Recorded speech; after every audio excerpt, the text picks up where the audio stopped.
guys, it's Hero here. So, I'm all decked out in Team Rocket gear because Team Rocket is the best, as I said in my previous video. Wow, it's really hard talking with this in my mouth. Wanted to do an expectations video about how Con-Nichiwa is going to be. Now, in the past, not only I, but several people have expressed concern for Con-Nichiwa simply because they used to be at the Holiday Inn down on Palo Verde in Tucson, Arizona. However, something has changed recently in the past couple of years where they moved from the Holiday Inn to TCC, which is the Tucson Convention Center. The concerns I have heard expressed, words, are pretty much that it's very spread out, that the main room where the badges are handed out is also the same place in which a lot of the big panels that are supposed to really draw people in are done, and it's really not satisfactory in regards to that, in regards to the spread. I mean, Con-Nichiwa has done a couple of positive things in the years despite the not so great venue for its particular con. Like, they added at least 15 panels from the previous year. They were very video game focused and very focused in general on the content that they had, but over the years it started to slip, and I've had a little bit of Taiyokan syndrome in the past with Con-Nichiwa just because it started getting more boring and more boring and more boring, devolving into just sitting in the halls and talking with your friends all day. So I wanted to do this video simply because I wanted to throw out what it's going to be like and see if maybe I'm actually right and my optimism is rewarded, and that would be fantastic. Just a couple of expectations or predictions, shall we say, in regards to Con-Nichiwa. What I want to see this year, just as an overall thing, because something that they did do this year, instead of having 107 panels, I counted all of them, and I even had to hunt down the old program from last year. They added, again, 15 panels. What they did is they got in a couple of more international guests than they did last year, and instead of having 12 guests that were kind of spread out and not as well known, they now have 9, which a couple of them are very well marked. Words! Well, oh my god!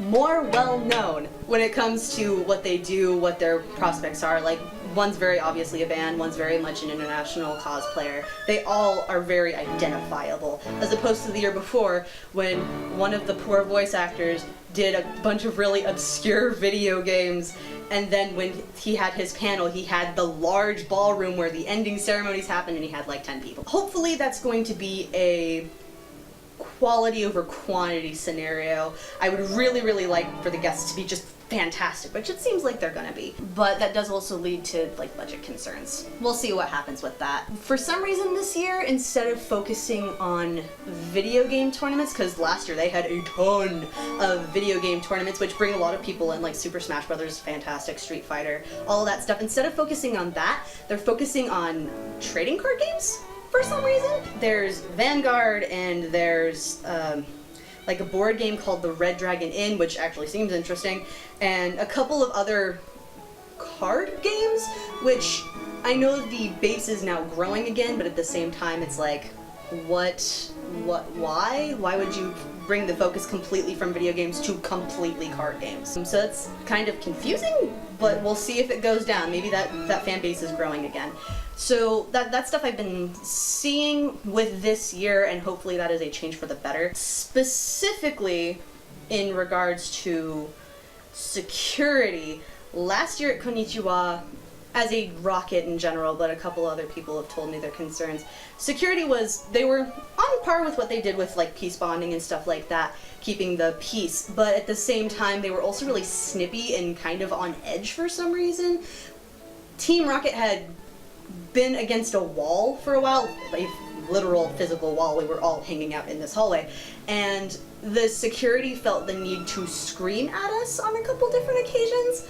Not quite sure why. All I can think of is that tensions were high for some reason, like there was some sort of squabble, but hoping to see less of that. They were doing great aside from that. In regards to the vendor hall, I mean, One big thing that I think that should be changed is the location, because with the location it is in currently, it's just one ballroom that they decided to shove everything into, and again, being burned by Taiyo, I fear that it's going to be a whole bunch of stuff in a small room, compacted, on top of having the booth where you get your pictures taken and having all of the artists squished into a back corner. I really hope that's not the case. I would think that you could just move it downstairs like they do at Tucson Comic-Con, because there's a lot more space that you can do and you don't have to worry about anyone being crowded or feeling like they're being ignored. I would hope that they could move it from where it currently is to down there. I don't think it's gonna happen. I think it'd be a good move, but it's not gonna happen. Aside from that, they take care of their people, they give them water, they give them food, they make sure that they're doing okay and that they have relief for when they need to go somewhere. So that I don't think is going to change, and that's always a good thing. With the staff, I had a huge problem.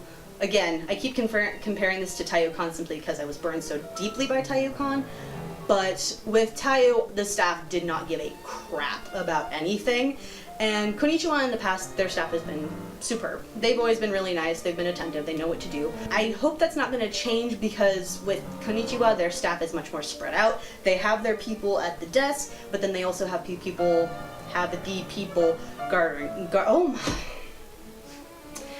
guarding the halls, people who are actually doing things. They're monitoring the vendor hall, they're making sure everyone's okay. So they're actually doing a lot of good stuff. So the staff is completely fine.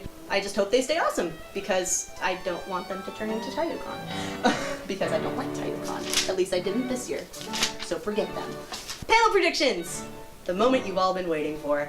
I haven't been able to look at the grid itself in depth, but I have been able to look at all of the panels. In fact, I even wrote down a whole bunch of stuff about all of the panels, just for you guys. Panels. I have a key that I did this by.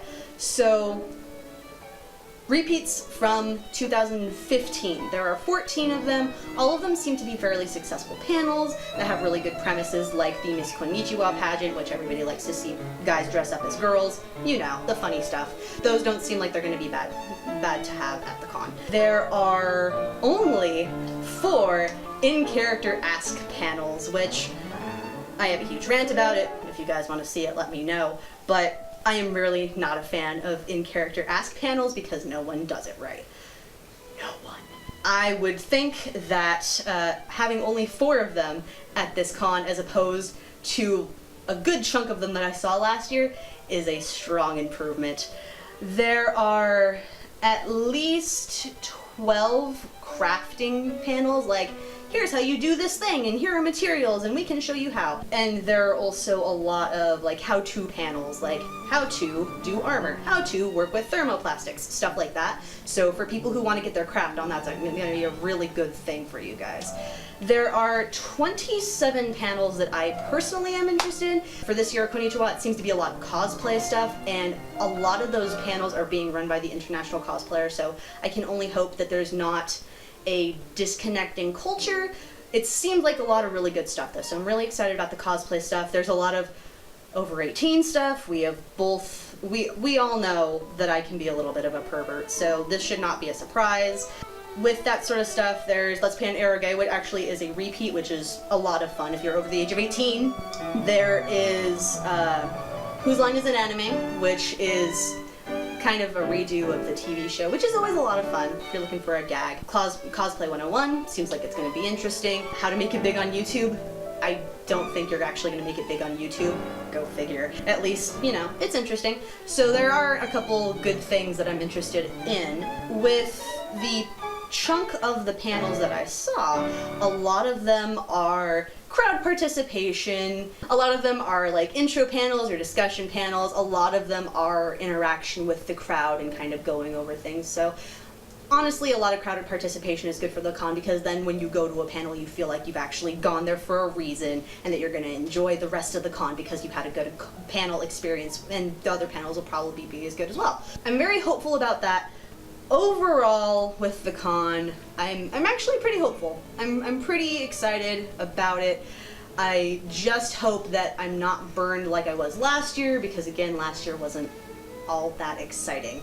They had some good panel slots, but all of the panels that I was interested in that seemed to be pretty popular panels were either really early in the morning on the first day, when legitimately who wakes up at like 10 a.m.? Really? In our community, who wakes up at 10 a.m.? Not me. Yes, Agent O, you wake up at 10 a.m., but that's because you have a child. So, aside from Agent Mommy, none of us wake up at 10 o'clock in the morning. It was either really early or really late when all of the people like Agent Mommy cannot go because they either have small children or they actually have to wake up early tomorrow. Aside from that, I am very hopeful. We'll see how it goes. I'm looking forward to hanging out with friends, seeing people from out of town, meeting with everyone I haven't seen in probably a year, and then going to IHOP or Golden Corral or wherever we choose for food. Rusty's. Oh yes, Rusty's, like last year possibly. And watching half of the Rockets be super upset for no apparent reason. But just having good food and having a good time, and regardless or not, I'll be with friends, so the con's just an added bonus at this point. But thanks for joining me, guys. Hey, it's Suzy Hero signing out.